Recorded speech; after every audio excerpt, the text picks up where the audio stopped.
பரபரப்பான ஒரு வாழ்க்கை சூழலில் எல்லோருமே இருக்கிறோம். யாருக்குமே இப்ப நேரமே கிடையாது. நேரமில்லாத நேரத்தில் நேரத்தை கடைபிடித்து ஒவ்வொரு நாளையும் கடப்பது என்பது எளிதானது இல்லை. அப்போ நேரத்தை பற்றிய ஒரு அறிவும் அந்த நேரத்தை கையாளுகிற திறனும் இருந்தாதான் இந்த காலத்துல வாழ முடியும். இப்போ அந்த காலத்துல ரேடியோ தான் கேட்பாங்க, டிவி பார்ப்பாங்க. ஆனா இப்ப கூட செல்போன் நீங்க கையில் எடுத்தீங்கன்னா 24 மணி நேரம் பார்க்கலாம். அது தம்ம சுவாரஸ்யமான செய்திகளை அது தருது. அப்போ அதை கட்டுப்படுத்துறது, இவ்வளவு நேரம் தான் பார்க்கலாம், இவ்வளவு நேரம் பார்க்க கூடாது அப்படின்னு ஒரு கட்டுப்பாடுக்குள்ள நாம வச்சுக்கிட்டாதான் அடுத்தடுத்த வேலை செய்ய முடியும். இப்போ இரவெல்லாம் செல்போன் பார்த்துட்டு பொழுது வழியா தூங்குறாள்லாம் இருக்கு. அப்படி ஒவ்வொருவருக்குமான தங்களது வேலைகளை தாங்களே பார்த்து கொண்டு அடுத்த வேலைக்கு, இப்போ பள்ளிக்கூடம் வரனா காலேஜ் வரனா கூட அதுக்கான நேர மேலாண்மை. இப்போ நீங்களாம் பேருந்துல வரீங்களா, வண்டிகளில் வரீங்களா? கல்லூரி பேருந்துல வரீங்க. உங்களுடைய இந்த கல்லூரிக்கு உங்க வீட்டுக்கு எவ்வளவு தொலைவு இருக்குது? ஓரளவுக்கு சராசரி அதிகமான தொலைவுல இருந்து யார் வர்றதுக்கு இந்த கல்லூரிக்கு? நகரத்துல இருந்தா வரீங்களா எல்லாருமே? எவ்வளவு லாங் டிஸ்டன்ஸ்ல இப்போ இங்க இருந்து வராங்க, எவ்வளவு பேர் வராங்க? இங்கம்மா திருத்தணில இருந்து இங்க வராது. ஓ, அங்கிருந்து பேருந்து வருது. சரி சரி சரி சரி. அப்போ அதுக்கான அந்த நேர மேலாண்மையை நம்ம கடைபிடிச்சாதான் வர முடியும். பேருந்து விட்டுட்டா வர முடியாது. அப்போ வாழ்க்கை என்பது நேரத்தோட தொடர்புடையதா இருக்குது. அந்த நேரத்தை நாம் எப்படி கையாளுகிறோம் என்பது முதல்ல எல்லோருமே அந்த உள்வாங்கி ஒழுங்கு வச்சுக்கிட்டாதான் வாழ்க்கை ஒழுங்கா இருக்கும். அந்த ஒரு செயலோட இந்த கல்லூரியில் நான் ஏற்கனவே 2 முறை நிகழ்வுகளிலே பங்கேற்றிருக்கின்றேன். இந்த நிகழ்விற்கும் அழைத்திருக்கிற இந்த கல்லூரியின் முதல்வர் ஐயா வெங்கடேஸ்வரன் அவர்கள் ஆசிய பண்பாட்டு ஆராய்ச்சி மையம் என்ற அமைப்புகளில் பேராசிரியர் அண்ணாதுரையோடு பங்கேற்று பல நிகழ்ச்சிகளிலே அவரோடு நான் பழகியிருக்கின்றேன். அதே போல அருமை உங்களுடைய தமிழ் துறை தலைவர் ராதாகிருஷ்ணன் அவர்கள் ஒரு எழுத்தாளர், கவிஞர், பதிப்பாளர். அவரும் நமக்கு ஒரு நண்பராக இருக்கக்கூடிய நிலையில் இந்த நிகழ்ச்சிக்கான ஒரு அழைப்பை நேற்று நடத்துவதாக இருந்து இன்றைக்கு மாற்றி வைத்திருக்கின்றார்கள். இந்த நிகழ்ச்சியை ஏற்பாடு செய்திருக்கின்ற துறை தோழர்களுக்கும், குறிப்பாக தியாகர்களுக்கும், மற்ற அனைத்து தோழர்களுக்கும், மாணவர்களுக்கும் முதலில் நான் என்னுடைய வணக்கத்தையும் நன்றியும் தெரிவித்துக் கொள்கின்றேன். இந்த சூழல்ல நீங்க தமிழ் துறையை தேர்ந்தெடுத்து படிக்க வந்திருக்கிற உங்களை பாராட்டுகின்றேன். ஏன்னா இன்னைக்கு யாரும் அது நம்ம குறைவாலாம் நினைக்க வேண்டியதில்லை. மொழியில எவ்வளவு எந்த ஒரு மொழியிலையும் நம்ம படித்தா கூட தாய்மொழியின் மூலமாகத்தான் பிற மொழியை புரிஞ்சிக்க முடியும், பிற கருத்துக்களை புரிஞ்சிக்க முடியும். அதுல குறிப்பா இன்னைக்கு தமிழ்ல படிக்கிறது தமிழ்ல பேசுவது என்பது, தமிழ் என்பது ஏதோ ஒரு குறைவானதுன்ற மாதிரி ஒரு சயின்ஸ் படிக்கலாம், மேத்ஸ் படிக்கலாம், அல்லது பொறியியல் படிக்கலாம், இன்ஜினியர் படிக்கலாம், மருத்துவம் படிக்கலான்ற தன்மையிலிருந்து இது ஏதோ குறைவா இருக்குன்னு நினைக்க வேண்டியதில்லை. எந்த ஒரு கல்வியும் நாம் எப்படி அணுகிறன்றதை பொறுத்து தான் அதுக்கான வாய்ப்பு. இன்னைக்கு தமிழுக்கு உலகம் முழுவதும் வாய்ப்புகள் இருக்கின்றது. தமிழ்ல நீங்க படிச்சீங்கன்னா உலகம் முழுவதும் பல நிலைகள்ல போய் மேம்படைய முடியும். அது அவங்களுடைய திறனை பொறுத்ததாக இருக்கிறது. நம்ம எப்படி அந்த வாய்ப்புகளை பயன்படுத்துகிறேன்ட்டு என்னுடைய ஒரு அறிமுகம் என்ற வகையில் தமிழ் வழி கல்விக்கான ஒரு இயக்கத்தை நாங்கள் நீண்ட காலமாக நடத்தியிருக்கோம்.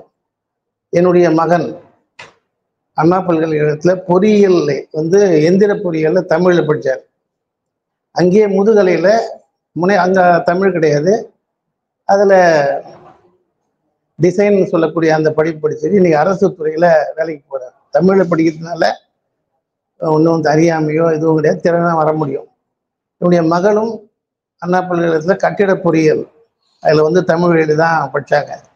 அதனால தமிழ் படிப்பதோ தமிழ் வழியில் படிப்பதோ குறையோ குற்றமோ கிடையாது. தமிழ் துறையை தேர்ந்தெடுத்து நீங்கள் வந்திருப்பதற்கு மீண்டும் ஒரு முறை உங்களுக்கு பாராட்டை தெரிவிக்கின்றேன். அதே போல ரொம்ப ஒரு இறுக்கமா ஒரு தகவல்களை மட்டுமே பகிர்ந்துக்கிற மாதிரி இல்லாம, நம்ம ஒரு மனித வாழ்க்கைக்கு மிக அடிப்படையானது நாம் வாழ்கிற நிலம், அந்த நிலத்தை சுற்றி இருக்கக்கூடிய இயற்கை அமைப்புகள், நீர், இதெல்லாம் தான் முக்கியமானது. ஆனா இதெல்லாம் நம்ம முக்கியமா கருதுறோமா நம்ம அப்படின்னா நம்ம கருதுறது கிடையாது. மிக மோசமாக நாம் நமது மூளையில் தவறான கருத்துக்களை மட்டுமே தாங்கி நிற்கக்கூடிய ஒரு வரலாற்று காலத்தில் நாம் இருக்கிறோம். தகவல்கள் ஏராளமானது இருக்குது. ஆனால் இந்த தகவல்கள் வாழ்க்கையோடு தொடர்புடைய கருத்துக்களை பகிர்கின்றனவா? வாழ்க்கைக்கு தேவையான செய்திகளை குறித்த நமக்கு ஒரு அறிவு இருக்கிறதா அப்படின்னு பார்க்கும்போது ரொம்ப மோசமான ஒரு நிலையில இருக்கும். இப்போ தண்ணியில பிஹெச்னு சொல்றான், உப்புத்தன்மையும் அமிலத்தன்மையும் 7ன்ற அளவுல இருந்தாதான் அந்த தண்ணி குடிப்பதற்கான தண்ணீர்னு நம்ம சொல்றோம். அந்த தண்ணீர் இப்போது இது அந்த அளவுல இருக்கக்கூடிய ஒரு தண்ணி கிடையாது. இதுல வேதித்தன்மை இருக்குது. இதை தான் நம்ம பெருமையா குடிக்கிறோம். அப்போ நல்ல தண்ணீர் எப்படி கிடைக்கும்? ஆறுகளில் தான் கிடைக்கும், குளங்கள்ல தான், மழை நீர் தேங்குகிற குளங்கள்ல தான் கிடைக்கும். இந்த தண்ணீர் நமது காலத்தில் எப்படி இருக்கிறது? இப்படித்தான் எல்லா காலத்திலும் இருந்ததா என்ற கேள்வியையும், அந்த கேள்வியோடு நம்மோடு இந்த வாழ்க்கையில பாலாறு எப்படி பண்பாடோடு தொடர்புடையதாக இருக்கிறது, இந்த சமூக வளர்ச்சியில் அது எப்படி பங்காற்றி இருக்கிறது, அந்த பண்பாடு என்பது எது, அந்த நமக்கு ஒரு இந்த சமூக வளர்ச்சிக்கு அது எப்படி ஒரு அடிப்படையாக இருந்தது என்பதை பற்றி சில செய்திகளை நாம் பகிர்ந்து கொள்ளலாம். எவ்வளவு முடியுமோ சுருக்கமாக நாம் பகிர்ந்து கொள்ளலாம். வெறும் பேசுவது மட்டுமல்லாமல் நான் சொன்ன கருத்துகள் மீது நீங்களும் சில கேள்வி பதில்கள் என்கிற வகையில் ஒரு குறிப்பிட்ட நேரத்தை வைத்துக் கொள்வது சிறப்பாக இருக்கும் என்று நான் கருதுகின்றேன். பாலாறு ஆசியாவினுடைய மிக மூத்த ஆறு. பாலாறு தோன்றிய இடத்துக்கு யாராவது போயிருக்கீங்களா? நீங்க இங்க இருக்குங்க யாரும் போனது கிடையாது. சரி, பாலாறு ஒரு மூத்த ஆறு அப்படின்னு சொல்றாங்க. அது எப்படி அப்படின்னு ஒரு கேள்வி எழுப்பினீங்கன்னா, கோமதி நாயகம் என்பவர் ஒரு நீரியல் அறிஞர் இருந்தார், ஒரு தமிழறிஞராகவும் இருந்தார். தமிழ்நாட்டினுடைய நீரியல் கட்டுமானங்கள் குறித்து, ஏரி குளம் ஆறுகளை குறித்து எல்லாம் ஒரு ஆய்வு செய்த ஒரு மிகப்பெரிய அறிஞர். அவர் இறந்துட்டாரு. அவர் சொல்றார், ஒரு ஆறுடைய முதுமையை, மூத்தத்தன்மை எப்படி அறிவது அப்படின்னு சொன்னா, இப்போ நம்ம மனிதனுக்கு வயதை பற்றி சொல்றோம். ஒரு ஆண்டு போனா ஒரு வயசு போயிடுதுன்னு சொல்றோம். மரங்களுடைய வயதை, ஒரு மரத்தை வெட்டினால் அதுல குறுக்கு வெட்டு தோட்டம்னு சொல்றோம். எத்தனை லேயர் இருக்குது, அடுக்கடுக்கா எப்படி இருக்குது, அந்த அடுக்கை எண்ணி அதனுடைய வயதை சொல்றாங்க. அப்போ ஆறை எப்படி நீங்க வயசு சொல்றீங்க அப்படின்னா, ஒரு ஆற்றில் எவ்வளவு மணல் படிந்து இருக்கிறதோ அந்த மணல் படிமத்தின் அந்த அளவை பொறுத்து அந்த ஆற்றை சொல்லலாம் அப்படின்னு சொல்ற. அப்படி சொல்லும்போது பாலாறு என்பது ஆசியாவின் மூத்த ஆறு என்ற ஒரு கருத்தை அவர் வழக்கின்றார். 100 அடி அந்த பாலாத்துல பல இடங்கள்ல மணல் இருக்குது, 120 அடி பாலாத்துல மணல் இருக்குது. அப்படி இந்த 100-120 அடி இந்த மணல் பல்லாயிரம் ஆண்டுகளாக ஓடி ஓடி ஓடிதான் சேர்ந்திருக்குது. அப்ப இந்த பாலாறு என்பது இந்த பாலாற்றின் கரையில் இருந்து, இப்போ நதிக்கரையில் தான் நாகரிகம் வளர்ந்ததுன்னு சொல்றோம். இந்த நதிக்கரையில் நாகரிகம்னா பாலாறு பார்த்தீங்கன்னா ஒரே மாதிரி திசையில ஓடலை. நந்தி மலைன்னு சொல்லுவாங்க, சென்னகேசவ மலை அப்படின்னு சொல்லி கோலார் கர்நாடகா பகுதியில், அங்கதான் இந்த நந்தி மலையில இந்த பாலாறு உற்பத்தி ஆகுது.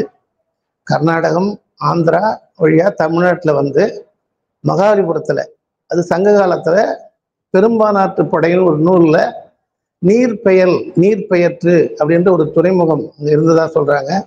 அங்கதான் போய் பாலாறு கடல்ல கலந்துருக்குது. இப்படி ஒரு 222 கிலோமீட்டர் நீளம் உள்ள இந்த பாலாறு பல லட்சம் ஆண்டுகளுக்கு முன்னால் பல்வேறு திசைகளில் பாய்ந்திருப்பதாக ஆய்வாளர்கள் சொல்கின்றார்கள். இப்போ குறிப்பாக தம்பி என்ன கவுந்துங்கிறாரு,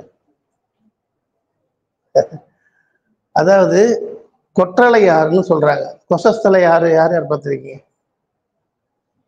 அது எங்க தோன்றுதுன்னு தெரியுமா? தக்கோலமுகத்துலேருந்து யார் யார் வரீங்க? நீங்க போயிருக்கீங்களா?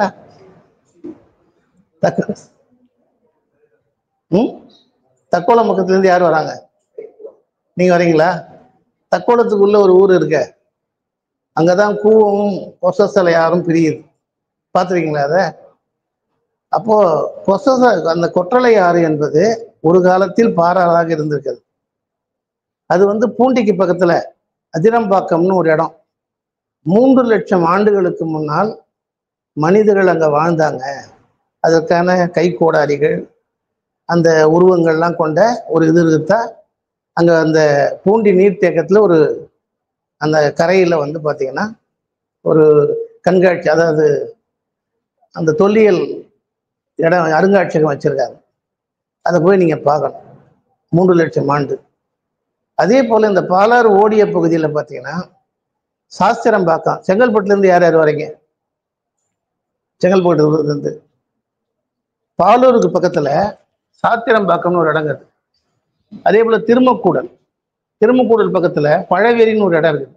இங்க 5000 ஆண்டுகளுக்கு முன்னால் வாழ்ந்த மனிதர்களுடைய கற்படுக்கை இருக்கு. நமக்கு தான் வரலாறு பத்தி கவலையே கிடையாது இல்ல. எவன் செத்தானே எவன் போனான்னா, முன்னால இருந்தா செத்துட்டான்னு நம்ம நினைக்கிறோம். ஒரு மனிதனுடைய வரலாறு என்பது கடந்த கால வரலாறு தெரியாமல் நிகழ்காலத்தையோ எதிர்காலத்தையோ நம்மளால தீர்மானிக்க முடியாது. அப்படி பாலாற்றங்கரையில் பல்லாயிரம் ஆண்டுகளுக்கு முன்னால் மனிதர்கள் வாழ்ந்ததற்கான எச்சங்களும் வாழ்விடங்களும் இந்த ஆறு தான் உருவாக்கியிருக்கு. அது மட்டுமல்லாமல் பாலாற்றுல வந்து தண்ணியை பத்தி சொல்றான். மிக முக்கியமானது, அது முக்கியம். பாலாறு தண்ணிக்கு வந்து ஒரு சிறப்பு இருக்கு. காஞ்சி புராணத்துல ஒரு பாடல் சொல்றான். சொற்றைய தீர்த்தம் மேன்மை சுவைப்படும், பாலோடு ஒக்கும் மற்றைய தீர்த்தம் எல்லாம் பாரு புனலோடு ஒக்கும்னு ஒரு பாட்டு. அது என்னன்னா, இந்த பாலாற்று தண்ணீர் என்பது ஒரு தூய்மையானதாக, பாலுக்கு இணையானதாக இருக்கிறது. மற்ற எல்லாமே மழை தண்ணி தான், ஆனா இது பாலுக்கு இணையானதா இருக்குதுன்றாங்க. சரி, அப்படி தண்ணி இருப்பதனால என்னன்னா, நல்ல தண்ணீர் குடித்தால் நமக்கு எலும்பு வலுவா இருக்கும், நோய் வராது. பாலாற்றங்கரையில 90 வயசு கூட முடி நிறைக்காத மனிதர்களை நான் பார்த்திருக்கிறேன். 70 வயசு 80 வயசு கூட வயதே ஆகாது. இந்த பாலாற்று தண்ணி, அந்த தூய்மையான தண்ணி குடிச்சதுனால அப்படிப்பட்ட ஒரு தண்ணீரை இந்த பாலாறு தந்தாராக இருந்திருக்கிறது. அது மட்டும் இல்லாம காஞ்சிபுரத்துக்கு பல சிறப்பு இருக்குது. அதுல ஒரு சிறப்பு என்ன? கோயில். அதுக்கப்புறம் சரி, பட்டு ஏன் காஞ்சிபுரத்துல வந்தது? பட்டு எப்படி காஞ்சிபுரத்துக்கு வந்தது? யாராவது சொன்னாரு? பட்டுல வந்து அது ஒரு பூச்சியினோட வந்து இழை. அந்த இழை வந்து பார்த்தீங்கன்னா ஒரு வகையான பழுப்பு நிறத்துல இருக்கும். ஆனால் பட்டுக்கு வந்து வண்ணம் துவைக்கணும். வண்ணம் என்பது ஒரு வகையான உப்பு. பல வண்ணங்கள் வந்து உப்பு தானே, கெமிக்கல் தானே அது. அப்போ ஒரு தண்ணியில அந்த பிஹெச்ன்னு சொல்றோம் பாருங்க, உப்போ காரத்தன்மையோ இல்லைன்னா தான் இன்னொரு காரத்தன்மை போட்டா என்ன ஆகும்? வேறு வினை புரியாது, வேறு வினைகள் புரியாது. அப்போ பாலாற்று தண்ணியில பல்வேறு சாயங்களை தோய்த்து இந்த பட்டு வந்ததுனாலதான் காஞ்சிபுரத்துக்கு பட்டுக்கு சிறப்பு வந்தது. காஞ்சிபுரத்துல பட்டு தொழில் வந்தது, காஞ்சிபுரத்துக்கு பட்டு தொழில் வந்தது. அப்போ பாலாற்றில் ஒரு கரையில் ஒரு சமூக வாழ்க்கையில் நெசவாளர்களும் நெசவு தொழிலும் அதை சார்ந்த ஒரு வளர்ச்சியும், ஒரு பண்பாட்டு வளர்ச்சியும் ஏற்படுறதுக்கு காரணமாக பாலாறு இருந்திருக்கிறது என்று நான் பார்க்கணும். இப்போ MS ப்ளூன்னு ஒரு ப்ளூ இருக்குது. அது எப்படி இருக்கும்? யாராவது தெரியுமா உங்களுக்கு? MS ப்ளூன்னு சொல்லுவாங்க, தெரியுமா? கர்நாடக இசை சங்கீத மேதை MS சுப்புலட்சுமி இருந்தாங்க இல்லையா, அவங்க பட்டு சேலை கட்டுவாங்க. அவர்களுக்கு காஞ்சிபுரத்துல முத்து செட்டியார்னு ஒரு திருந்துகிறார். அவர் பட்டு தொழில் செய்கிறவர். ஒரு மிக டார்க்கா, ரொம்ப அதிகமா அடர்த்தியான ஒரு வயலட்டுக்கும் புளுக்கும் கலந்த மாதிரி ஒரு கலர்ல அவங்களுக்குன்னு சேலை சாயம் துவச்சு கொடுப்பாராம், அதை நெய்து கொடுப்பாராம்.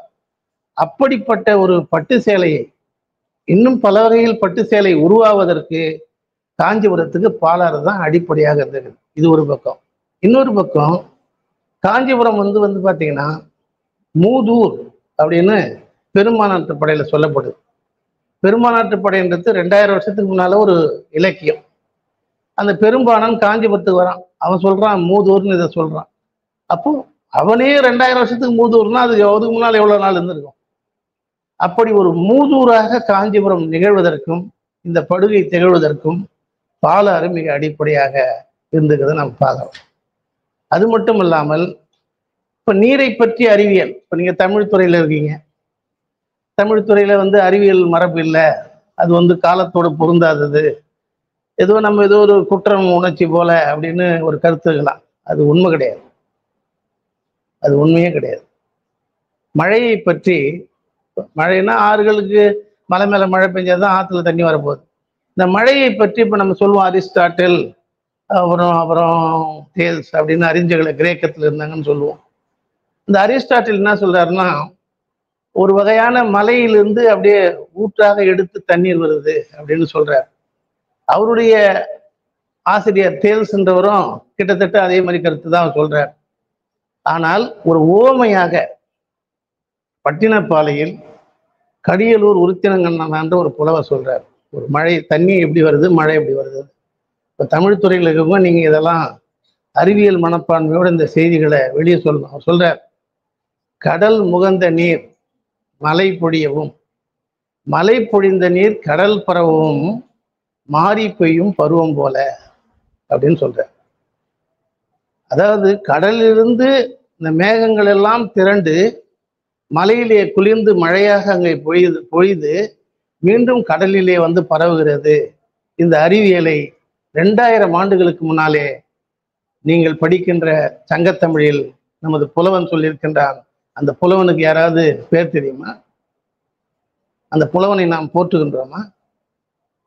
அந்த புலவனை பற்றி நீங்க தமிழ் துறையில படிக்கிறவங்களே அந்த புலவனுக்கான ஒரு கொண்டாட்டத்தை அது ஏதோ வடிவங்கள்ல கொண்டாடுறாங்க. அது போன்ற மனிதர்களை நாம் ஒரு அடையாளப்படுத்துறோமா?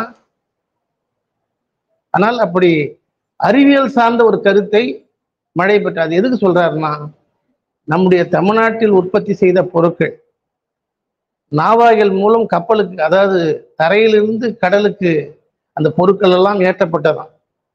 கடல்ல வந்த நாவாய் பொருட்கள்லாம் பூமிக்கு ஏற்றப்பட்டதாம், இறக்கப்பட்டது. இந்த நிகழ்வுக்கு ஒப்புமை பண்ணி மழையை சொல்றான் கடியலூர் உருத்திரங்கண்ணனார். அப்படி தண்ணீரை பற்றிய ஒரு அறிவு, தண்ணீரை பற்றிய ஒரு அந்த அறிவியல் சார்ந்த மரபு என்பது நமது மரபாக இங்க இருக்குதுன்னு நாம் பார்க்கிறோம். குறிப்பாக இந்த பாலாறு படுகையில பார்த்தீங்கன்னா பௌத்தம் வளர்ந்திருக்கிறது. ஒரு அசோகர் காலத்திலே இங்க வந்ததா சொல்றாங்க. அந்த காலத்திலேயே பார்த்தீங்கன்னா ஒரு மன்னன் இங்க நிலை பெறான் இருக்கிறான்னு பார்த்தீங்கன்னா அசோகன் காஞ்சிபுரத்தில் வந்திருக்காரு. இன்னொரு புலவர் கோவிந்தன், அவர் நிறைய சபாநாயகராக இருந்தவர், நிறைய தமிழ் நூல்கள்லாம் எழுதியிருக்கார். அவர் புத்தரே இந்த ஊருக்கு வந்ததா சொல்றார், அவர் கருத்து சொல்றார். அப்படியான ஒரு இந்த பாலாறுடைய தண்ணீர் வளத்தினாலே நல்ல நெல் விளைச்சல். இப்போ யுவாங் சுவாங் வரும்போது சொல்றார், காஞ்சிபுரத்து மக்கள் நல்ல உணவு சாப்பிடக்கூடியவர்கள், தன்னம்பிக்கை மிக்கவர்கள், கல்வியாளர்கள் அப்படின்னு ஒரு 1300 ஆண்டுகளுக்கு முன்னால சொல்றாருன்னா அதற்கு அடிப்படை காரணம் இந்த பாலாறு தான். இந்த பாலாறு இல்லைன்னா இந்த உற்பத்தி முறை இல்லை. நெல், அதாவது என்னன்னா, இப்போ நம்ம 5 வகை நிலங்கள் பற்றி பேசுறோம், குறிஞ்சி, முல்லை, மருதம், நெய்தல்னு சொல்றோம். பாலை என்பது ஒரு நிலம் கிடையாது. பாலை நிலம் கிடையாது தானே. தமிழ் துறையில குறிஞ்சியும் முல்லையும் முறையே திரிந்தால் என்னது பாலைன்னு தான் வருதே தவிர, இப்போ நம்ம நடைமுறையில் என்ன சொல்றோம், மணலும் மணல் சார்ந்த இடம் அல்லது பாலைவனத்தை பாலைவனம் சொல்லிடுறோம், பாலைன்னு சொல்றோம்.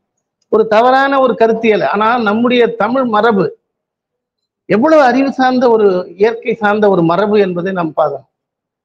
அப்போ இந்த மரபு ஏன் சொல்லுது, இந்த மரபோட வாழ்க்கையும் தொடர்புடையதாக ரொம்ப முக்கியமா அது நம்ம பார்க்கணும். இப்ப பாலாறு ஒரு மருத நிலத்தை உருவாக்கக்கூடிய பகுதியில் நமக்கு கிடைச்சிருக்கு. இப்போ முல்லை நிலமும் குறிஞ்சி நிலமும் கர்நாடகா ஆந்திரா பகுதியில் அது உற்பத்தி ஆகுது. ஆனால் மருத நிலத்துல பாத்தீங்கன்னா பாலாறு 2 கிலோமீட்டர் அகலம் கூட பல இடங்கள் இருக்குது. 2 கிலோமீட்டர் அகலம் கூட இருக்குது. அந்த 2 கிலோமீட்டர் அகலத்துல பாத்தீங்கன்னா 3 போகம், நமக்கு இப்போ 3 போகம் குறுகிய கால பயிரெல்லாம் இப்போ வந்துக்குது. விவசாய வீட்டுல இருந்து எவ்வளவு பேர் வந்துருக்கீங்க? விவசாயிகள். சரி. அதாவது 3 போகம் வந்து இப்பதான். அப்பெல்லாம் நமக்கு 2 போகம் தான். இன்னொன்னு நம்ம பெருமைப்படலாம். பாலாற்றங்கரையில் உற்பத்தி செய்யப்படுகிற நெல் அரிசிக்குது பாருங்க, அதுதான் நம்ம தமிழ்நாட்டுல சாப்பிடுற அரிசி. அது செங்கல்பட்டு சிறுமணி ஆகட்டும், கிச்சிலி சம்பா இருக்கட்டும், வைகுண்டா இருக்கட்டும். இப்போ தஞ்சாவூர்ல மோட்டா மோட்டா அரிசி தான், அது நம்ம சாப்பிட்றது கிடையாது. இங்க வந்து நம்ம பாலாற்று படுகையிலே தான் நாம் உண்ணக்கூடிய அளவிலான சிறு அந்த நெல் உற்பத்தி என்பது இங்க அதிகமா இருக்கு. திருவண்ணாமலை மாவட்டத்திலேயும் பாலாறு செய்யாறு மூலமா பாயுது. அப்படி பாலாறு என்கிற இந்த ஆற்று வளத்தின் மூலம் உணவு பஞ்சம் நமக்கு கிடையாது. பெரும்பாலும் பெரும்பாலும் சோர்வாகுது உங்களுக்கு, உணவு பஞ்சம் கிடையாது. அதாவது மருத நிலம் என்பது ஒவ்வொரு நிலத்துக்கும் ஒரு பண்பாடு இருக்குது. குறிஞ்சியில் என்ன பண்றாங்க? வேட்டையாடுதல், முளையில ஆடு மாடு மேய்த்தல், மருதத்துல பயிர் சுயல் செய்தல்னு சொல்றான். நெய்தல்ல மீன் பிடித்தல் மற்றது இருக்குது. பாலையில என்ன தொழில்? பாலையில் என்ன தொழில்? என்ன தொழில்? திருடுதல். கரெக்டா சொன்னாம்பா. அதாவது ஒரு நிலம் என்பது சமூக பண்பாட்டு வாழ்வில் முக்கிய பங்கு வகிக்கிறது.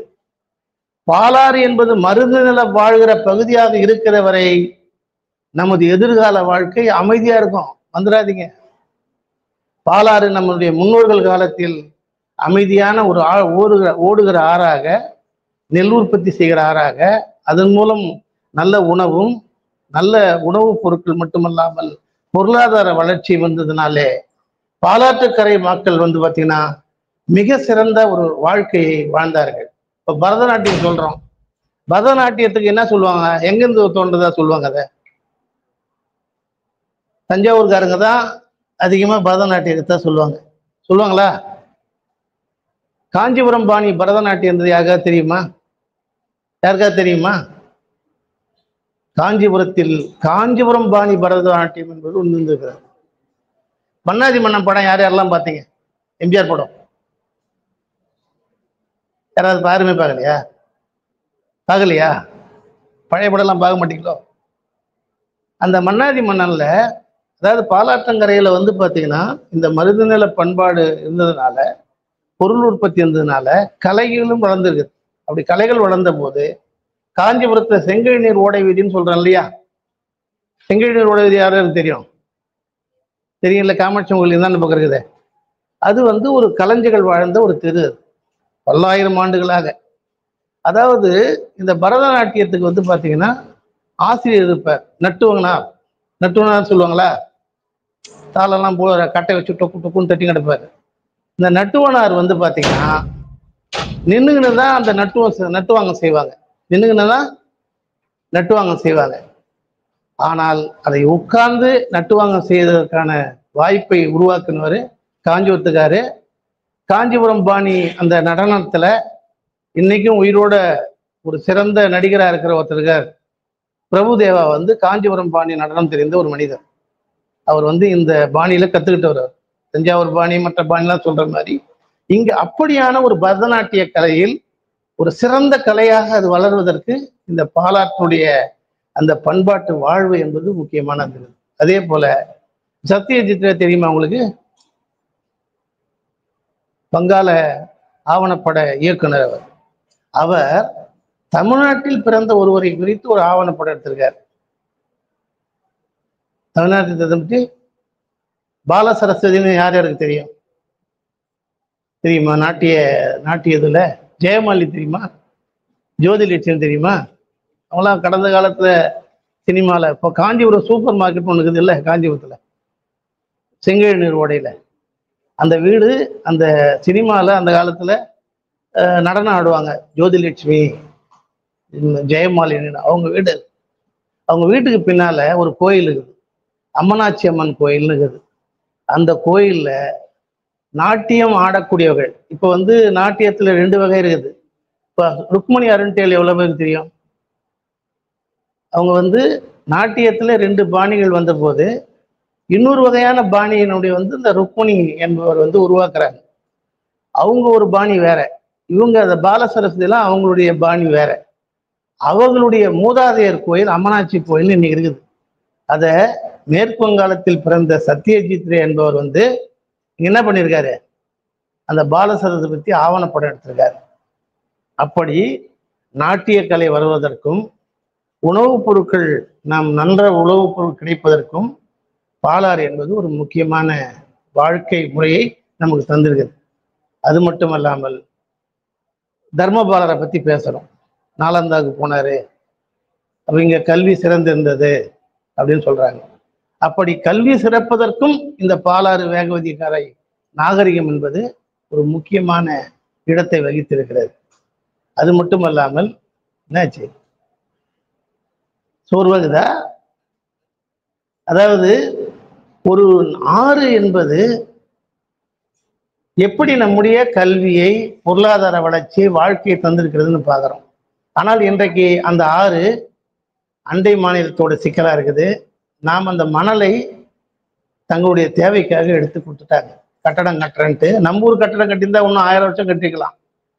வெளியூருக்கு கட்டடம் கட்டுத்த அந்த மணல்லாம் கொடுத்தனால இப்போ நமக்கு வீடு கட்டுறதுக்கு மணல் கிடையாது. அது மட்டும் அல்லாமல் பாலாறுல பார்த்தீங்கன்னா ரொம்ப முக்கியமான விஷயம், இதெல்லாம் ஒரு நம்ம குடும்பத்தில் ஏற்படுற ஒரு இழப்பை போல, பாதிப்பை போல உணர்கிற பழக்கம் நமக்கு இல்லை. இப்போ நமக்கு தண்ணி பாட்டிலில் குடிக்கிறோம். ஒருத்தர் கவிதை எழுதுனா, அதாவது என்னுடைய தந்தை ஆற்றில் குளித்தார், என் தாத்தா ஆற்றல் குளித்தாரு, எங்கள் அப்பா கிணத்துல குளிச்சாரு, நான் வீட்டில் பாத்ரூம் குளித்தேன், என் குழந்தைங்க எதிர்காலத்தை எங்கே குளிக்கணும்னு ஒருத்தன் கேட்டான். இன்னொரு கவிஞை எழுதுறான், நான் காதல் இல்லாத கூட வாழ்ந்து விடுவேன், தண்ணீர் இல்லாத வாழ முடியாது அப்படின்னு ஒருத்தவனுக்கு கவிதை எழுதினான். அப்போ தண்ணீர் என்பது மிக மிக அடிப்படையானது. அந்த அடிப்படைக்கு மழை நீர் ஓடி வருகிற அந்த ஆறுகள் தான் முக்கியமானது. அப்படியான ஆறுகளில் நமது பாலாறு பற்றி சொல்லுகிற போது இன்னொரு பாடலை பெரிய புராணத்துல சொல்றான். மல்லர் வேனலில் மணற்கடை கை பிசைந்து வருட வெள்ள நீர் மருங்குங்கால் பல்ல நீள் வயல் பாய்ந்து பருமடை உடைப்பது பாலின்னு சொல்றான். பாலினா பாலாறு தான் பாலின்னு சொல்றான். இப்போ பாலாறு என்பது பார்த்தீங்கன்னா முதல் கலிகத்தப்பர்ல தான் பாலாறுன்ற வார்த்தை வருது. அதன் பிறகு பாரதியார் பாடுறாரு, என்ன சொல்றாரு, காவிரி தென்பெண்ணை பாலாறு அப்படின்னு ஒரு பாடலை பாடுறாரு. என்னாச்சு, சரி சரி அப்படி பாடுறாரு. அப்போ இந்த பாலாற்றினுடைய அந்த மணல் இருந்ததுனாலதான் அந்த பாடலோட பொருள் என்னன்னா, உழவர்கள் வெய்ய காலத்துல போய் தண்ணி தோண்டினா கூட தண்ணி வரும்ன்றான். நீங்க பாலாறுல பல சிறப்புகள் இருக்குது. அந்த சிறப்புகளை நாமளா தேடிதான் கற்கணும். ஏன் கற்கணும்னா, நம்முடைய குழந்தைகளுக்கு இந்த பாலாறுல இருந்து தான் தண்ணி கிடைக்கும். தமிழ்நாட்டை பொறுத்தவரையிலும் கடினமான பாறைகளால் ஆன பூமி தமிழ்நாடு, மிக கடினமான. எனக்குன்னா அதை பத்தி கவலைக்குது அப்படின்னு கேட்கலாம். கவலைப்பட்டாதான் எதிர்காலம். நீங்க பணம் சம்பாதிக்கலாம், வேலைக்கு போகலாம், ஆடம்பரமா வாழலாம். ஆனால் அப்படியெல்லாம் வாழ்வதற்கு உங்களுக்கான ஒரு நல்ல சூழ்நிலை இருந்தால் தான் வாழ முடியும். அப்போ நல்ல சூழ்நிலை பார்த்தீங்கன்னா, இப்போ நான் அண்மை காலம் பார்க்குறேன், பெண் குழந்தைகளுக்கு கண்ணாடி போட்டுக்கிறாங்க. கண்ணாடி எடுத்துட்டா எதிர்கிறவனே தெரியலன்றாங்க. ஆண் குழந்தைகள் ஒரு வகையான பதட்டத்தோடு வளர்றாங்க. இதெல்லாம் பார்த்தீங்கன்னா உணவு பழக்கம், வாழ்க்கை பழக்கம் இதோட தொடர்புடையதாக இருக்கிறத நான் பார்க்குறேன். தண்ணியே குடிக்கிறதில்லை இன்னைக்கு யாருமே. உலக நாடுகளில் பார்த்தீங்கன்னா பெப்சி, கொக்கோ கோலா தான் குடிக்கிற பழக்கத்தை உருவாக்குறாங்க. குடிக்கிற தண்ணியே குடிக்கிறது தவறுன்ற ஒரு பழக்கத்தை உருவாக்குறாங்க. அப்படி என்னென்ன நோய்கள் வரும்னு நம்ம எதிர்காலம் சொல்ல முடியாது. அப்போ இந்த பாலாறை பொறுத்த வரைக்கும் இந்த மணலை எடுத்ததுனால வெய்ய காலத்துல மண்ணை தள்ளனா தண்ணி வரும் அப்படின்னு சொல்றான். அப்போ அந்த காலத்துல என்ன பண்ணுறாங்கன்னா, உலகம் வியக்கக்கூடிய ஒரு நீர்ப்பாசன அமைப்பை பாலாற்றில நம்முடைய முன்னோர் உருவாக்கியிருக்காங்க. அதை பற்றி நம்ம ஏன் கவலைப்பட போறோம்னு நினைக்கலாம். ஆனால் அந்த அறிஞர்களை, அந்த மனிதர்களை நாம் அதையெல்லாம் கண்டுகொள்ளாமல் விட்டதுனால்தான் இன்னைக்கு நாம் பல துன்பங்களுக்கு ஆளாகிறோம். ஒரு வீட்டுக்கு 2000 ரூபாய்க்கு தண்ணி வாங்குறான். 2000 ரூபாய்க்கு மாசம் நீங்க சம்பாதிக்கிறது 5000க்கு மேல சம்பளம் கொடுத்துல இப்பெல்லாம். அதுக்கு முன்ன போனீங்கன்னா ஐடி கம்பெனிலாம் போனீங்கன்னா ₹1,00,000 கொடுத்தோம்தான். 40,000 ரூபாய்க்கு மேல சம்பளம் கொடுக்கறதில்ல. 40,000த்துல உனக்கு 5,000 ரூபாய்க்கு தண்ணி வாங்கி குடிச்சுன்னா எப்படி வாழ்வீங்க நீங்களா? ஆறு என்பது ஏதோ எவனுக்கோ தொடர்புடையது இல்லை, நம் வாழ்வோடு தொடர்புடையது. மறந்துடாது. இதை குறித்த ஒரு பார்வை ஒவ்வொரு மனிதனுக்கும் தேவைப்படுது. அப்போ பாலாறுல கசம் என்கிற ஒரு அமைப்பு வச்சிருந்தாங்க. அது என்னன்னா, மணல், பாலாறு வந்து மணலாக ஓடி இருக்குது காலத்துல. எங்க போனாலும் மணல் தான். அந்த மணல்ல ஆற்றங்கரையில பள்ளம் தோண்டுவாங்க, ஒரு கரண்டி மாதிரி. அதுல இருந்து ஒரு கால்வாய் போட்டான்னா அதுல தண்ணி போகும். ஸ்ப்ரிங் சேனல்னு ஆங்கிலத்தில் சொல்றோம். இந்த அமைப்பு உலகத்துல எந்த நாட்டுல இருக்குதுன்னு தெரியல. பாலாற்றிலே 606 கசங்கள் இருந்தன. இன்னைக்கு ஒரு கசம் கூட கிடையாது. ஒரு கசம் கூட. நம்முடைய பாட்டன் பூட்டன் அல்லது நம்முடைய நெருக்கமாக இருந்த ஒரு மனிதன் மாண்டு போனதற்கு ஈடானது. ஒரு குடும்பத்தை நடத்துகிற ஒரு ஆண் அல்லது ஒரு பெண் எப்படி ஒரு இளம் வயதிலே இறந்து போனால் அந்த குடும்பம் தத்தளிக்குமோ அதை போன்ற ஒரு தத்தளிப்பு உணர்ச்சி நமக்கு இருக்கணும். ஆனால் இந்த கசங்களை பற்றி எல்லாம் யாருமே கவலைப்படவில்லை. ஒரு மனசாட்சியற்ற, நம்முடைய முன்னோர்கள் அறிவற்றவன் அல்லது அவர்கள் தகவல் குறைவானகள் என்று கருதுகிற நாம் நம் முன்னோர் உருவாக்கிய அந்த கட்டமைப்பை போயாது பார்த்திருக்கோமா? இந்த தமிழ் துறை தலைவருக்கும் தோழருக்கும் ஒரு கருத்தை முன்வைக்கின்றேன். பாலாறை குறைந்தபட்சம் ஒரு 50-100 கிலோமீட்டர் சுத்தி பாருங்க, சுத்தி போய் காட்டுங்க. அதுதான் இந்த நிகழ்ச்சியினுடைய அடிப்படை கருத்தாக நான் சொல்ல விரும்புகிறேன். திருப்பார்கடல்னு ஒரு இடம் இருக்குது. அங்க இன்னைக்கும் அந்த கசம் இருக்கு. ஒரு பள்ளம் இருக்கும், அந்த பள்ளத்துக்கு மேல காவா வரும், அந்த காவாயில தண்ணி போகும். அப்படி 606 கசங்கள் மூலம் தண்ணீர் பெற்ற பகுதி இன்றைக்கு மணலை இழந்து போனதனால் பாலாறு வற்றி கிடக்குது. சரி, அதனால என்ன அப்படின்னா, தம்பி சொன்னான் பாருங்க, குறிஞ்சியும் முல்லையும் திரிந்தால் மட்டும் பாலை அல்ல, மருதமும் திரிந்தால் பாலையாகும். பாலையானால் அங்கே அமைதியான வாழ்க்கை யாருக்கும் கிடைக்காது. செயின் அடிப்பான், செல்போன் திருடுவான், என்ன காதல முகத்துல பிடிவான், மணிப்பர்ஸ் அடிப்பான். அடிப்பானா அடிக்க மாட்டானா? பாலை நிலம் தமிழர்களுடைய அறிவு. நீங்க தமிழ் படிக்கிறீங்கன்னா பெருமைப்படலாம். நீங்கள் வருங்காலத்தில் என்னென்ன நடக்குமோ அவைகளை பற்றியெல்லாம் ஒரு சமூகவியல் பார்வையை இந்த ஆற்றங்கரையில் வாழ்ந்த மனிதர்களும் நமக்கு தந்திருக்கிறார்கள் என்று பெருமைப்படணும். பாலை நிலம் என்று சொன்னால் அப்படி குறிஞ்சியில எப்படி வேட்டையாடுதலோ, முல்லையில வந்து ஒரு ஆடு மாடு வளர்த்தலோ, மருதத்தில் வந்து பயிர் செய்தல் நெய்தல் இதுனா, அப்படி மருத நிலம் இன்றைக்கு பாலையாக மாறிக்கொண்டிருக்கிறது. பாலையாக மாறினால் கொள்ளையும் கொலையும் தான் நடக்கும். அதை தடுக்க வேண்டியது ஒரு பொறுப்பா இல்லையா? ஏதோ பாலாறுனா அது சமூக பண்பாட்டு வாழ்க்கைன்றது நமக்கு தொடர்பல்லாத ஒரு தலைப்பு அல்ல. ஒரு தொடர்புடைய ஒரு அடிப்படையான ஒரு தலைப்பாக நாம் அதை பார்க்க வேண்டும். அப்படி பார்த்தால்தான் அதை பாதுகாக்கிற வேலைகள் பலது இருக்குது. சுருக்கமாக 2-3 செய்திகளை நான் சொல்ல விரும்புகிறேன். அதாவது நம்ம எல்லாரும் பார்த்தீங்கன்னா மிக முக்கியமா ஒற்றுமையை பற்றி நமக்கிடம் பேசுகிறார்கள். எல்லாமே என்ன சொல்றாங்க? ஒற்றுமையாகனா என் தோல் மேல உட்காந்து நீ அவனை ஒற்றுமை பேசக்கூடாது, என் கால் மேல் நின்று ஒற்றுமை பேச சகிப்புத்தன்மை பேசக்கூடாது, பக்கத்தில் நின்று பேசு. ஆனால் இன்றைக்கு ஒற்றுமை என்பதும் அல்லது ஒரு சகோதரத்துவம் என்பதும் நம்மை அழுத்தி கொண்டு செய்கிறார்கள். 1000 ஆண்டு கால பாசன உரிமை பாலாற்றிலே நமக்கு இருந்தது. அந்த உரிமையை இன்றைக்கு நாம் இழந்திருக்கிறோம். பாலாறு ஒரு காலத்தில் அகிலும் சந்தனமும் தேக்கும் மணிகளும் ஆடு மாடுகளையும் அந்த வெள்ளம் வந்து அடிச்சு பரட்டின்னு வருமா. இதை புலவன் பாடுறான். அந்த இயற்கை அமைப்பை மேட்டில இருந்து பள்ளத்துல வந்ததானே பாய்ஞ்சு வரும் வேகமா.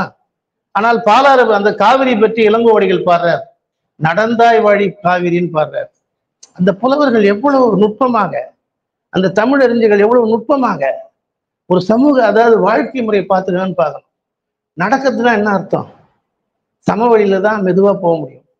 அப்படி காவிரி சமவெளியில் நடந்து மெதுவாக போகிறது. நடந்தாய் வழி காவிரி என்றான். ஆனால் பாலாறு உருட்டி பட்டின்னு ஓடுகிறான்றான். அப்போ தமிழ் படிக்கிற நீங்கள் ஒரு சமூகவியல் அறிஞராக, சமூகத்தை பற்றிய ஒரு பார்வை உள்ளவராக மாற வேண்டிய தேவையும் அவசியம் இருக்கிறது. ஏனென்றால் நமது புலவர்கள், தமிழ் பிடித்த புலவர்கள் அப்படியான ஒரு வாழ்க்கை முறையை வைத்திருக்கிறார் என்பதை நாம் பார்க்கணும். அப்படி அண்டை மாநிலங்கள் இன்றைக்கு நமது பாலாற்று உரிமையை மறுக்கின்றன. அதனால் இன்னைக்கு தண்ணி கிடையாது. கர்நாடகா, ஆந்திரா தடுத்து வச்சிருக்கான். தமிழ்நாட்டை பொறுத்த வரைக்கும் மணல் போயிடுச்சு. தொழில் வளர்ச்சி என்ற பெயராலே கம்பெனிகளுடைய சாய கழிவுகள், தோல் கழிவுகள் இதெல்லாம் பாலாற்றில் கொட்டப்பட்டு எப்படி சொற்றைய தீர்த்தம் பாலுக்கு இணையானு சொன்னான் பாருங்க, பால் ஆறு தான் பாலி ஆறுன்னு சொன்னான் பாருங்க.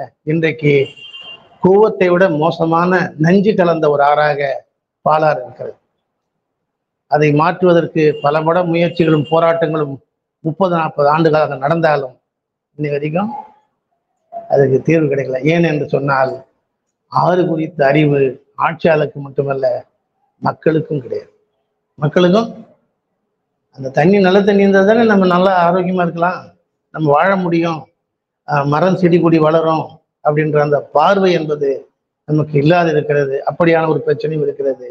அதே போல ஆறு என்பது குறிப்பா பார்த்தீங்கன்னா பல பகுதிகளில் இப்போ கேரளாவில் ஆறுல உடைப்பு ஏற்படுது, வெளிநாடுகளில் தண்ணி வந்து நகரமே அழிஞ்சு போகுதுன்றான்.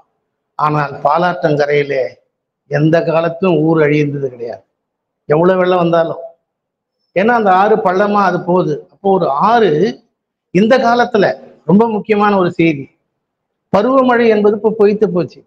பருவமழை ஊடு வந்தவன் திரும்பி போக முடியுமா தெரியல. பஸ்ஸே அடிச்சும் போது, இப்பெல்லாம் காரே அடிச்சும் போதா இல்லையா?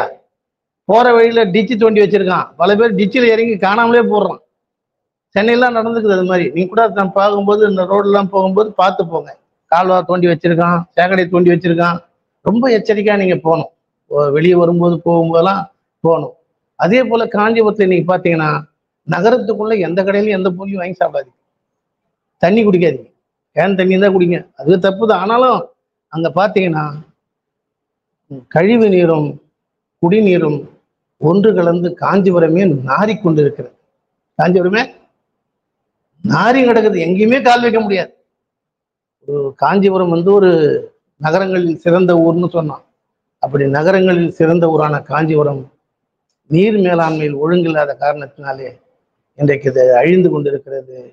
இது போன்று எதிர்காலத்தில் அழிந்து போனேன்னு சொன்னால் நமது குழந்தைகளுக்கு தண்ணி கிடைக்காது, காற்றே மாசா போயிடும். தண்ணி இல்லைன்னா நீங்க உலகத்துல ஒண்ணுமே கிடையாது, புல் பூண்டு எதுவுமே கிடையாது, ஆடு மாடு கிடையாது. ஆகவே ஒரு வளமையான ஒரு பாலாற்று வாழ்க்கை என்பதை நாம் இழந்திருக்கின்றோம். அதை நாம் பாதுகாக்க வேண்டியது ஒரு அடிப்படை கடமை. இந்த பகுதி இப்போ யுவாங் சுவாங் வரும்போது 10,000 பேர் இங்க பௌத்த சமயத்தை சார்ந்தவர்கள் மாணவர்கள் படித்துக் கொண்டான்னு சொல்றாங்க. பல மொழி சார்ந்தவர்கள் படித்துன்னு சொல்றாங்க காஞ்சிபுரத்துல. அதற்கெல்லாம் அடிப்படை காரணம் இந்த பாலாறும் வேகவதி ஆறும் தான். பாலாறு வேகவதி ஆறு ஒண்ணுதான். பாலாறு தான் வேகவதி ஆறு, பாலாறு தான் கூவமாறு, பாலாறு தான் கொசஸ்தலையாறு. ஒரு காலத்துல பெரிய அளவுக்கு ஓடி இருக்குது. இப்ப கலிங்கத்து பரணியில சொல்றாங்க, அவர் வந்து பாத்தீங்கன்னா நமக்கு வந்து இந்த வரலாற்று பிழைகள் நிறைய நடந்துக்குது. கலிங்கத்து பரணியில் என்ன சொல்றாங்கன்னா, அந்த ஜெயங்கொண்டார் வந்து போகும்போது பாலாறு வடக்கில் இருந்தது அப்படின்னு சொல்றார். வடக்கிலும் இருந்ததுன்னு சொல்லாமே தவிர வடக்கில் மட்டும்தான் இருந்தது என்று சொல்வது பிழையான ஒரு கருத்து, மிகப்பிழையான கருத்து கலிங்கத்து பரணியில் இருக்குது. அதை வச்சு ஒரு ஆள் எழுதுறான் 1000 ஆண்டுக்கு முன்னாடி தான் இந்த பாலாறு வந்ததுன்னு சொல்றான். மிகவும் மோசமாக நமது வரலாற்றை திரிக்கிற போக்கு என்பது இருக்கிறது. தமிழ் துறையில் இருக்கக்கூடிய நீங்கள் எல்லாம் களத்திலே ஆய்வு செய்து இதை மாற்ற வேண்டிய கடமை இருப்பதாகவும் இந்த நேரத்தில் நான் கருதுகின்றேன். அப்ப அந்த இன்னைக்கு திருமால் பேரு ரயில்வே ஸ்டேஷன் இருக்குது பாருங்க, அங்க ஒரு ஆறு ஓடுது. நீங்களோ பாத்தீங்கன்னா இப்படி திரும்பி போறேன் இல்லையா, மழை காலத்தை வெள்ளம் போகும். கல்லாறுன்றது அது இன்னொரு பக்கம் இருக்குது. இது வந்து பாத்தீங்கன்னா பழைய பாலாறு போடிய தடம், அது கூவமாற்றிய பாலாறு என்று சொல்கின்றார்கள். அப்படியும் ஒரு போக்கு இருக்கிறது. ஆனால் நமது பாலாறு என்பது பாத்தீங்கன்னா மருத்துவம் வளர்ந்திருக்கிறது, சித்த மருத்துவம். 1000 ஆண்டுக்கு முன்னாலே திருமக்குறள் எவ்வளவு பேர் போயிருக்கீங்க? அங்க ஒரு பெருமா கோயில் இருக்குது, அது பெருமா கோயில் கிடையாது, அதுக்கு பேரு ஆதுலர் சாலைன்னு சொல்றாங்க. அதுக்கு ஆதுலர் சாலைனா மருத்துவமனை. 1000 ஆண்டுக்கு முன்னாலே அந்த செய்யாறு பாலாறு கூற இடத்துல அந்த மருத்துவமனை கட்டியிருக்காங்க. மருந்துகளை செய்வதற்கும் நல்ல இயற்கையான ஒரு சூழலிலே மருத்துவம் பார்த்து குணமாக்குவதற்குமான ஒரு அமைப்பையும் இந்த பாலாறு தந்திருக்கிறது. கடைசியாக ரொம்ப நேரம் நான் பேசிட்டு நினைக்கிறேன். பாலாறு பற்றி ஒவ்வொருவரும் நீங்கள் கூடுதலாக தகவல் இருக்கணும். ஏன்னு சொன்னா நம்மை வாழ வைக்கக்கூடிய நீரை தரக்கூடிய நல்ல தன்மை உண்டு ஆறு. அதை பாதுகாத்தோம்னா நம்ம தண்ணிக்கு செலவு பண்ண வேண்டியதில்லை, ஆரோக்கியமா வாழலாம், நம்ம குழந்தைங்க நல்லா வாழலாம். எதிர்காலத்துல நீடித்த வளர்ச்சின்னு இருக்குது. அதாவது சமூக வளர்ச்சியில 2 தன்மை சொல்றாங்க. குறுகிய கால வளர்ச்சி, ஒரு நோக்கியா கம்பெனி வந்து மூட்டு போட்டான், ஃபோர்ட் கம்பெனி வந்து மூட்டு போட்டான். ஆனால் அங்கிருந்த விவசாய நிலம் என்னாச்சு? போச்சா? மறுபடியும் அங்க போய் வேர் விட முடியுமா? வீணா போச்சு. இப்ப பாலாறு வந்து வெள்ள காலத்துல மழை வரும். அப்படி வரும்போது என்ன பண்ணாங்க நம்முடைய முன்னோர்கள், அந்த தண்ணீர் எப்படியெல்லாம் ஓடியதோ அதை போய் பார்த்துருக்கான். பார்த்து எங்கெங்கெல்லாம் நீர்த்தேக்கங்களை உருவாக்க முடியுமோ அப்படி தமிழ்நாட்டிலே அதிக நீர்த்தேக்கங்களை கொண்டதாக பாலாறு படுகிறார்கள். வெள்ள காலத்தில் வருகிற தண்ணீரை பாலாறுல வந்து காவிரிப்பாக்கம் ஏரி, மதுராந்தகம் ஏரி, செம்பரம்பாக்கம் ஏரி, பொறியியல் அறிஞர் மோகனகிருஷ்ணன் சொல்றார், அண்ணா பல்கலைக்கழக துணைவேந்தராக இருந்தார். வெள்ள காலத்தில் அதாவது ஹெலிகாப்டர்ல போய் பார்த்தா பாலாற்றிலிருந்து தண்ணி போற அந்த கால்வாய்கள் அவ்வளோ அழகா தெரியும்னு சொல்றாரு. அந்த ஏரிகள்ல போய் தண்ணி நிற்கும். நீங்க திரையன் ஏரின்னு சொல்றாங்க, அந்த பகுதியிலேருந்து யாரும் வரீங்க? தென்னேரின்னு ஒரு இருக்குது பாருங்க, 2000 வருஷத்து ஏரி. பார்த்தீங்கன்னா நம்முடைய பூமி அமைப்புல 20 அடிக்கு தான், அதாவது 30 அடிக்கு தான் அந்த மரம் செடி கொடி வளர்றது பயிர் வைக்கிறதுக்கான மண் இருக்குது. அதெல்லாம் நீங்க பார்த்தே ஆகணும், பார்க்கலன்னா எதிர்காலம் கிடையாது. அந்த மண்ணையெல்லாம் இப்போ எடுக்கிறான். அது கீழே கடின பாறை, அதில் நீங்க போர் போட்டாலும் தண்ணி வராது, கடின பாறை. அதனால தான் நமக்கு பூகம்பம் வரல. இப்படியான ஒரு நிலையில் அந்த தென்னேரின்ற பகுதியில பாறை பகுதி, அது குன்னம் போன்ற பகுதியெல்லாம் 2000 ஆண்டுக்குள்ள தண்ணி தேங்கிருக்கான். கிட்டத்தட்ட 200 மீனவ குடும்பங்கள் இன்னைக்கு வரைக்கும் வாழுது. 2000 வருஷத்துல இருந்து 200 மீனவ குடும்பம். அதே போல நம்ம மாமண்டூர் ஏரி இருக்குது, பெரும்பாக்கத்திலிருந்து கால்வா, பல்லவர் காலத்துல கால்வா வெட்டி அந்த மிகை நீரை வந்து அந்த ஏரியில சேர்த்திருக்கான். அந்த தன்பு பார்த்தீங்கன்னா மீனவர் குடும்பம் பல குடும்பங்கள் வாழுதாங்க, இன்னைக்கும் உழவு செய்யறாங்க. அங்கேயும் பார்த்தீங்கன்னா 20 அடிக்கு கீழே பாறை தான், கடின பாறை தான். அப்படி நம்முடைய முன்னோர் இந்த பாலாறு என்கிற இந்த வளத்தை வைத்து தங்கள் வாழ்க்கையை வளர்த்தது மட்டுமல்லாமல் இன்று வரை நாம் வாழ்வதற்கும் நாளை வாழ்வதற்கான கட்டமைப்பையும் உருவாக்கி இருக்கிறார்கள். அதை பற்றிய புரிதலையும் அதை பற்றிய அறிவையும் நாம் பெற வேண்டும். ஆறுகள் இல்லை என்றால், நீர் இல்லை என்று சொன்னால் யாருக்குமே வாழ்க்கை இருக்காது. அப்படி பாலாறு குறித்த அந்த கரையின் வாழ்கிற நீங்கள் அந்த பாலாறு உற்பத்தியாகிற இடத்துக்கு போய் பாருங்க, காவிரி உற்பத்தியாகிற இடத்துக்கு போய் பாருங்க, சொர்க்கம் போல இருக்கும். அந்த தேவலோகம்லாம் சொல்றான் பாருங்க, டூருக்கு அங்கெல்லாம் கூட்டம் போனோம். நீங்க இந்த மாதிரிலாம் செய்யாம சும்மனை கட்டி உட்காந்து பேசிக்கிட்டீங்கன்னா சரிப்படாது, பசங்களுக்கு இதுவாகாது. இதெல்லாம் நீங்க அவங்களுக்கு இந்த மாதிரி ஆறுகள் உருவாகிற இடம், நீர்நிலைகள், நம்முடைய பழமையான இடங்கள், இதெல்லாம் போய் காட்டுவதற்கான ஒரு ஏற்பாட்டையும் செய்ய வேண்டும் என சொல்லி கடைசியாக ஒரு செய்தி சொல்லி நான் நிறைவு செய்கிறேன். ஏன்னா இதை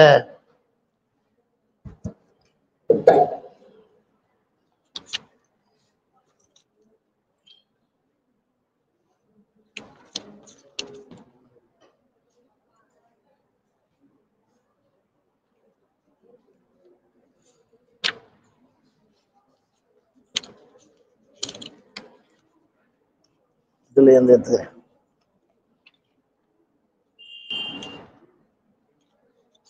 அதாவது இன்னைக்கு ரொம்ப தேவையானது. பாலாறு பத்தி சொல்லும்போது அந்த புலவன் சொல்றாரு, ஒரு பல இடங்கள்ல அருவிகளா அப்படியே பாலாறு தோன்றுமா.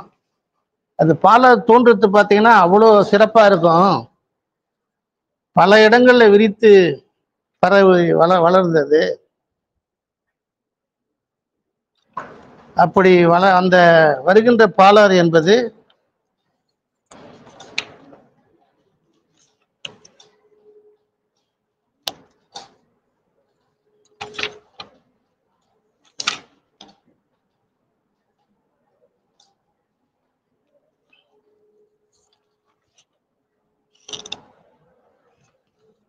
அப்படி வர்ற பாலாறு என்ன ஆகுதுன்னா, எப்படி அது அவருக்கு ஓமையா தெரியுதுன்னா,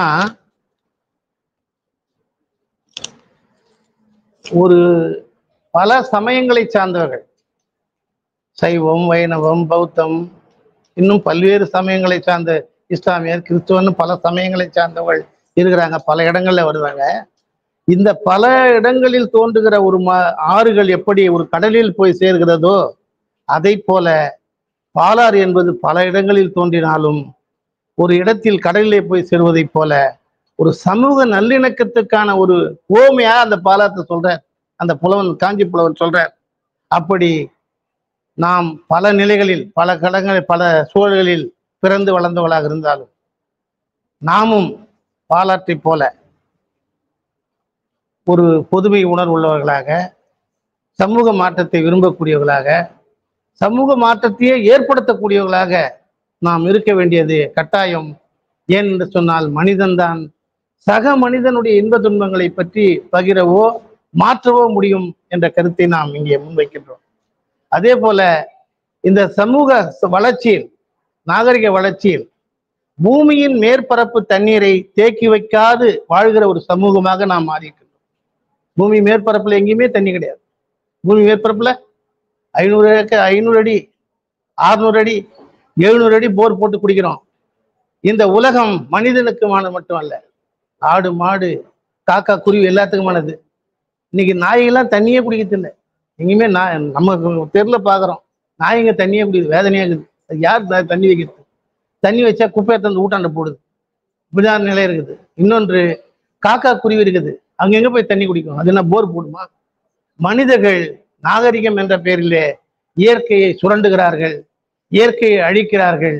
பற்றாத பாலாற்றையே ஒழித்த ஒரு பாவிகளாக நாம் இருக்கின்றோம். அதை பாதுகாப்பதற்கு நாம் என்ன செய்ய போகிறோம்? சமூக பண்பாட்டினுடைய வளர்ச்சியிலே பாலாறு ஏற்படுத்தியிருக்கிற மாற்றங்கள் இந்த நம்முடைய காலத்திலே கேள்விக்குறியாக மாறிக்கொண்டிருக்கிறது. அதை காப்பதற்கும் பாதுகாப்பதற்கும் நம்மாலான முயற்சிகளை நாம் செய்வோம் என சொல்லி வாய்ப்புறத்துக்கு நன்றி கூறி முடிக்கிறேன். நன்றி, வணக்கம்.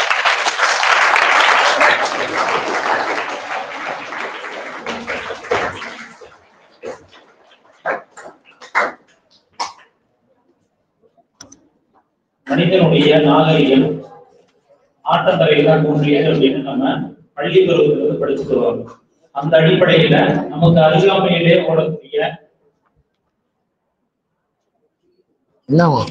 பாலாற்றினுடைய தொன்மையும் தோற்றமும் அதனுடைய பயன்பாடு, நாம எந்த அளவுக்கு அந்த ஆற்றை பயன்படுத்துறோம், எந்த அளவுக்கு அதை அசுத்தம் பண்றோம்னு சொல்லிட்டு நமக்கு தெரியும். அதை எப்படி எல்லாம் நம்ம பாதுகாக்கிறோம் தன்மையில ஐயாவுடைய பேச்சு ஒரு செயல் வழியில அமைந்தது சொல்லலாம். ஏன்னா இவங்க நேரடியாக களத்துக்கு சென்று அதை அவரா கொண்டு வந்து அவரோட ஒரு குழுவா சேர்ந்து அதை பாதுகாக்கின்ற பணியை செய்து வராங்க. அதுல முக்கிய பங்கு நமக்கு உண்டு. வெறும் பயணம் மட்டும் பெற்றுக்கிட்டு அதை பாதுகாக்க முடியாது அப்படின்னு சொன்னாது எந்த விதத்துல நியாயம் இல்லை. பக்கத்துல இருக்கக்கூடிய நாடு அதை பாதுகாக்க வேண்டிய பொருள்ல நமக்கு முக்கிய பங்கு இருக்கின்றது. அந்த பணியை நம்ம எதிர்காலத்துல செய்ய வேண்டும் என்ற கொள்கையை அல்லது கடமையை நம்மளுக்கு ஐயா ஒப்படைச்சிருக்காரு. ஐயாவுக்கு சிறந்த ஒரு உரையை கொடுத்திருக்காரு. நீங்க இப்போ எவ்வளவு ஆர்வமா கேட்டீங்கன்னு உங்களுக்கு தெரியும். இது இப்போ பெரிய ஒரு செயலா இல்ல ஒரு செய்தியா உங்களுக்கு தெரியாது. இதால நீரின்மை, அப்புறம் நோய், இது போன்ற பாதிப்புகள் உங்களை தாக்கும் போதுதான் இந்த ஆற்றினுடைய தேவை என்பது நமக்கு புரியும். அதுதான் ஐயா இவ்வளவு நேரம் சொல்லிட்டு இருந்தாரு. அந்த ஒரு பாட்டை மட்டும் சொல்லி, அந்த பாட்டை, அதாவது இந்த பாட்டை எழுதி வச்சிருக்கேன், அதை சொல்லிடுறேன். அதாவது இது ரொம்ப தேவை ஒவ்வொருத்தருக்கும். விலகி வீழ் அறிவித்தாரை, விலகி பல பகுதியில் விழுது அறிவித்தாரை, வேறு வேறாக ஓடி குலநதி பாலி வைப்பின் ஏகமாய் கூடும் தோற்றம். எல்லாம் சேர்ந்து ஒரு ஏகமாக கூடும் தோற்றம். அழகில் பல் வழியும் மூதூர் அணிமையின் ஒன்றா மாறும் பல பல மதமும் ஈட்டின் ஒரு வழி படலும் போலும். பல பல மதங்களும் ஒரு இடத்துல போய் சேர்ற மாதிரி இந்த ஆறு சேருவது போல சேரணும்னு இன்னைக்கு அதை மதம் சார்ந்த அந்த வேற்றுமைகள் வரக்கூடிய காலத்துல 18ஆம் நூற்றாண்டிலேயே நமது புலவன் ஒரு ஆறை வச்சு சொல்றான்னா அவனுக்கு அந்த சிந்தனை எவ்வளவு பெரிய சிந்தனை என்பதை நாம பார்க்கணும். நாம் இதை கற்றுக்கொள்ளணும், படிக்கணுன்ற அந்த கருத்தை நம்ம நினைக்கிறோம்.